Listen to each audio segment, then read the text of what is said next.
Morning, তাও আমার জন্য না। তাও আমি বলে তোমাকে বললাম, কারণ তোমরা সকালবেলা হয়তো অনেকেই সকালবেলা হয়তো ভিডিওটা দেখবে, তাই বললাম। তো এখন বাজে 8:45, আমি এখন সবাই পড়ে এলাম। সেরকম আজকে সেরকম কোনো দেখানোর কিচ্ছু ছিল না বলতে গেলে। আমি একবার একটা ক্লাস করতে খালি 10:30টার সময় গেছিলাম কলেজে। তারপর এখন আমি জিওগ্রাফি স্যারের কাছে পড়তে গেছিলাম। এখন আমার একটা কাজ বাকি আছে। কাজটা হচ্ছে গিয়ে ফটো।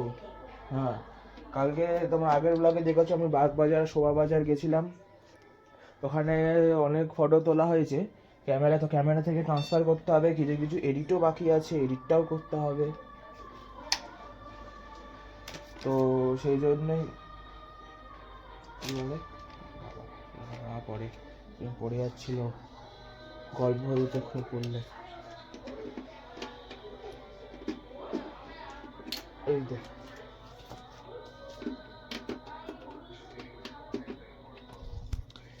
দেখো এখানে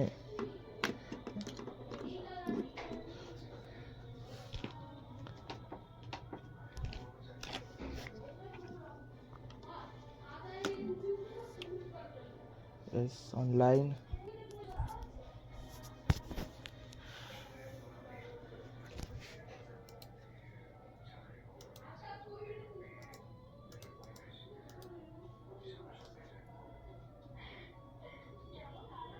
দেখি এখন এই কাজগুলো করি, ঠিক আছে? তারপরে দেখাচ্ছে কি হচ্ছে, কি বৃত্তান্ত। আশা করছি সেরকম নর্মাল হবে, কি দেখা যাক না কি কিরকম কি হয়। আপাতত তো শুরুটা হলো, দেখতে দাও, স্টে টিউনড।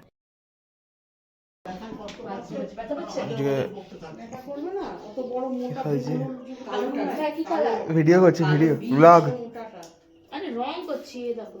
আর রং করছিস, কর না। অকাজে রং করছে কেন? অকাজে কি মাই বলেছে দেবে এবার? স্যারকে কেন পাঠাবো? আরে ও ইউটিউবে ছাড়বে। কি ওটা রাখ। এ কি অবস্থা? তুমি তো বললে আমি কাজে রং করছি। আরে ওটা করবো, আমার ওই দাদার রং শুকিয়ে গেছে, ওইগুলো দিয়ে ওটা আমার ভালো আছে। আরে কর না। আমি তো করতাম, দিয়াই তো বলছে করতে। হ্যাঁ কর না, আমি কি কিছু বলেছি নাকি? দেখো স্যারও দেখে। স্যারকে দেখে, স্যারকে বলেছিস নাকি? হ্যাঁ স্যার দেখেছে আগে। কি করে আগে দেখেছে? স্যার এমনি ঘুরতে ঘুরতে চলে এসেছে স্যার। ঘুরতে ঘুরতে চলে এসেছে মানে? স্যার বলছিল একবার আমি তোমার না বলতে যেটা বল। কি কেস? হ্যাঁ ঠিক আছে। রুটি আর তরকা, এক তরকা মা, এক তরকা। এখন বাজছে কটা? এই তো 9টা বাজতে 5 মিনিট বাকি। কফি চলছে, কফি। তার কারণ অনেকটা দেরি হয়ে গেছে, তাও খাবো তাই।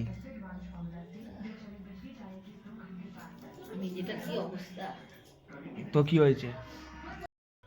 আচ্ছা, আমার আজকে খাওয়া দাওয়া শেষ, ব্লগ শেষ করার সময়। কিন্তু ব্লগ শেষ করার আগে, যেহেতু আজকে সেরকম আমি কিছু বলতে পারলাম না, সরি দেখাতে পারলাম না, আজকে একটা নর্মাল নলেজ দেব।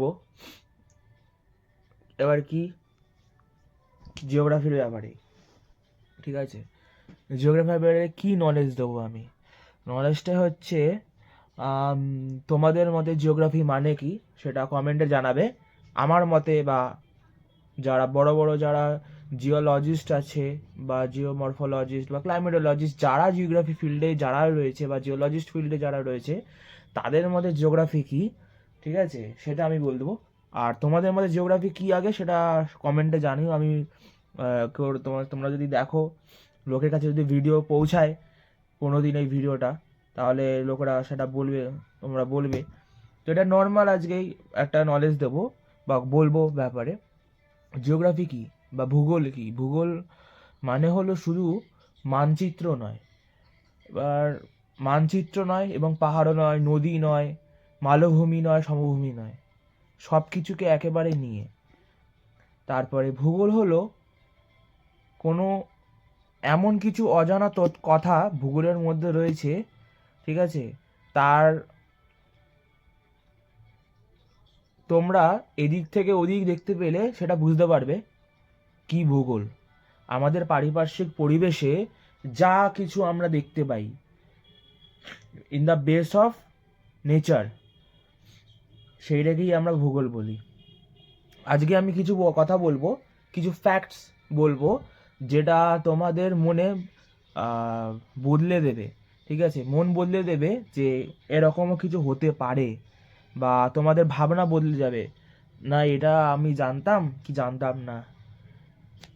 তো ফার্স্ট পয়েন্ট আজকে হচ্ছে এইটা হচ্ছে সব থেকে কি বলবো, সবাই জানে প্রায় বলতে গেলে, ঠিক আছে, যারা বেশিরভাগ যারা অনেক ছোট, যারা ক্লাস 6-5-এ পড়ে, তাদের জন্য হচ্ছে যে এরা অনেকে নাও জানতে পারে এই ছেলেমেয়েরা, কিন্তু যারা বড় তারা অবভিয়াসলি জানবে। সেটা হচ্ছে পৃথিবী পুরো গোল নয়। পৃথিবী নিজের কমলা লেবুর শেপের মতো আমরা জানি, বা জিওড আকৃতির, বা বলবে জিওড কি, জিওড মানে হচ্ছে পৃথিবীর মতো। এবার একটুখানি হালকা আমি ব্যাখ্যা বলি, পৃথিবী কেন গোল নয়। পৃথিবীর যে ঘূর্ণন বেগ আছে, সেই ঘূর্ণন বেগের কারণে পৃথিবীর ওপর আর নিচ, মানে নর্থ পোল আর সাউথ পোল, উত্তর মেরু আর দক্ষিণ মেরু, দুটো হচ্ছে মেরুর দিকটা চাপা, ঠিক আছে, মানে একটুখানি এরকম চাপা। আর যে মিডিল অফ দি পার্ট, যেখানে নিরক্ষর রেখা রয়েছে, বিভিন্ন যত বিষুব রেখা আছে যেখানে, ঠিক আছে, সেইগুলোটা হচ্ছে স্ফীত এরিয়া, ঠিক আছে, মানে পৃথিবীটা ফুলে আছে, টাইপ অফ এরকম চ্যাপ্টা। পৃথিবী পুরো গোল নয়, ওভালের থেকে হালকা একটুখানি গোল, বেশি ওভাল না, ওরকম টাইপের। সেকেন্ড পয়েন্ট হচ্ছে আমরা জানি কি যে মরুভূমি যে রয়েছে আমাদের পৃথিবীতে, তো মরুভূমি, সব থেকে বড় মরুভূমি কি, সব থেকে বড় মরুভূমি হলো সাহারা। এবার আমরা সবাই যেটা জানি, মরুভূমি মানে কি, যেখানে বৃষ্টিপাত হয় না, প্রায় উষ্ণ শুষ্ক অঞ্চল। আচ্ছা, পৃথিবীতে কিন্তু দু ধরনের মরুভূমি হয়, এক হচ্ছে হট ডেজার্ট, আর একটা কোল্ড ডেজার্ট, ঠিক আছে। আমি যদি কোল্ড ডেজার্টের পার্সপেক্টিভ দিয়ে বলি, ঠিক আছে, আমাদের ইন্ডিয়াতে রয়েছে লাদাখ, সেটা হচ্ছে সব থেকে বড় কোল্ড ডেজার্টের একটা উদাহরণ, ঠিক আছে, ঠান্ডা মরু অঞ্চল, ঠিক আছে, বা ঠান্ডা মরুভূমি। আর সব থেকে যেটা আমি মেন পয়েন্টে আসছি, মেন পয়েন্টটা হচ্ছে যে সাহারা নয় সবচেয়ে বড় মরুভূমি, মানে সাহারা কিন্তু সবচেয়ে বড় মরুভূমি নয়। এবার কোনটা বড় মরুভূমি, সেটা হচ্ছে আন্টার্কটিকা। মানে আন্টার্কটিকা কেন, কারণ আন্টার্কটিকা হচ্ছে এমন একটি জায়গা সেখানে বৃষ্টি প্রায় হয় না, ঠিক আছে। সাহারায় যদিও বা হয়, আন্টার্কটিকায় একদমই হয় না, তার কারণ আন্টার্কটিকা হচ্ছে একদম ঠান্ডা জায়গা, সেখানে কোনো বাষ্পভবন বা কিচ্ছুই হয় না, ঠিক আছে। সেখানকার এয়ারগুলো কোল্ড হয়, কোল্ড এয়ার মানে ভারী, সেগুলো উবে যেতে পারে না ওপরের দিকে, সেই জন্য সেটাকে আমরা মরুভূমি বলতে পারি, সাহারা নয়। তবে এটা কোল্ড ডেজার্টের আমি পার্সপেক্টিভ দিয়ে বলছি, ঠিক আছে, হট ডেজার্ট দিয়ে তোমরা ভেবো না। হট ডেজার্ট হচ্ছে সাহারাই, ঠিক আছে। আমি মরুভূমি পার্সপেক্টিভ, শুধু মরুভূমি বললাম, মরুভূমি পার্সপেক্টিভে সাহারা না, আন্টার্কটিকা সব থেকে বড়। আচ্ছা, মানচিত্র, আমরা যখন আমরা ওয়ার্ল্ড ম্যাপ দেখি, ওয়ার্ল্ড ম্যাপে দাঁড়াও আমি আগে দেখে নিই, হ্যাঁ হচ্ছে, আমি দেখলাম ভিডিওটা চলছে কিনা। আচ্ছা, মানচিত্রের আমরা যেরকম ওয়ার্ল্ড ম্যাপে দেখি আর কি, যে গ্রিনল্যান্ডকে কত বড় দেখানো, আমাদের ইন্ডিয়ার থেকেও বড়। গ্রিনল্যান্ড কিন্তু আসলে অতটা বড় নয়, ঠিক আছে। আমরা কি জানো, একটা প্রজেকশন হয় যখন তোমরা, যারা ছোটদের বলছি, ছোটদের ক্ষেত্রে, যারা বড়রা তারা তো জানো, মার্কেটার্স প্রজেকশন নামে একটা হয়, যারা এখন হায়ার স্টাডিজে পড়বে তারা তখন বুঝতে পারে মার্কেটার্স প্রজেকশন অনুযায়ী বেশিরভাগ ওয়ার্ল্ড ম্যাপ তৈরি করা হয় প্রায় বলতে গেলে। তো এবার মার্কেটার্স প্রজেকশন অনুযায়ী গ্রিনল্যান্ডকে প্রায় অনেকটাই বড় দেখানো হয়, কিন্তু গ্রিনল্যান্ডটা অতটা বড় নয়, ঠিক আছে। গ্রিনল্যান্ডের থেকে ভারত কিন্তু অনেকটাই বড়, ঠিক আছে। এবার হচ্ছে গিয়ে পালা হচ্ছে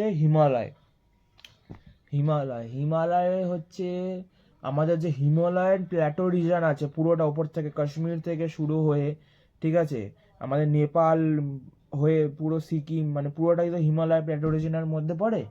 এবার হিমালয় কি করে তৈরি হয়েছিল, আমরা জানি কি, ভারতীয় মহাসাগরীয় পাত ইউরেশিয়ান প্লেটের মধ্যে আস্তে আস্তে ঢুকে যাচ্ছে, ডিউ টু আলফ্রেড ওয়েগনারের কন্টিনেন্টাল ড্রিফট থিওরির জন্য, বা মহাসঞ্চরণ তত্ত্বের কারণে। এইটার কথা আমি অনেক পরে বলবো, এটা কি বেসিক্যালি এটার এই তত্ত্বটা কি বা এই থিওরিটা কি আমি এটার ব্যাপারে অনেক পরে বলবো।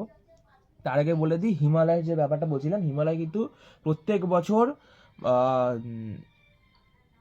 মানে কি বলবো, প্রত্যেক বছরের উচ্চতা বেড়েই যাচ্ছে। এটা তোমরা অনেকে জানো, যারা ছোটরা আছে এটা জানো না, সেই জন্য আমি বললাম। ঠিক আছে, এটা হচ্ছে নর্মাল বেসিক ফ্যাক্টস বলছি, আর কিছুই না। হিমালয়ের উচ্চতা প্রত্যেক বছর বাড়ছে। কত করে বাড়ছে? 12 সেন্টিমিটার করে।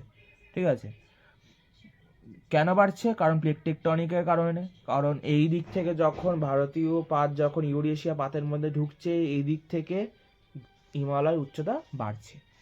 আচ্ছা, last but not the least পয়েন্টটা হচ্ছে মানুষের কাজ এতটাই শক্তিশালী যে বিজ্ঞানীরা একে নতুন যুগ বলেছেন। কি যুগ? যা হচ্ছে অ্যানথ্রোপোসিন যুগ। অ্যানথ্রোপোসিন যুগ। এবার এটাই হচ্ছে লাস্ট পয়েন্ট। ঠিক আছে, আমি খালি একটাই কথা বলবো, ভূগোল যেটা রয়েছে, কেউ যদি এটাকে ক্যারিয়ার বানাতে চাও, ভূগোল শুধু বিষয় নয়, বিষয় বললে চলবে না। আমি তো ভূগোলের কোনো বিষয় হিসেবে ধরি না। ভূগোল হচ্ছে বিষয় নয়, এটা হচ্ছে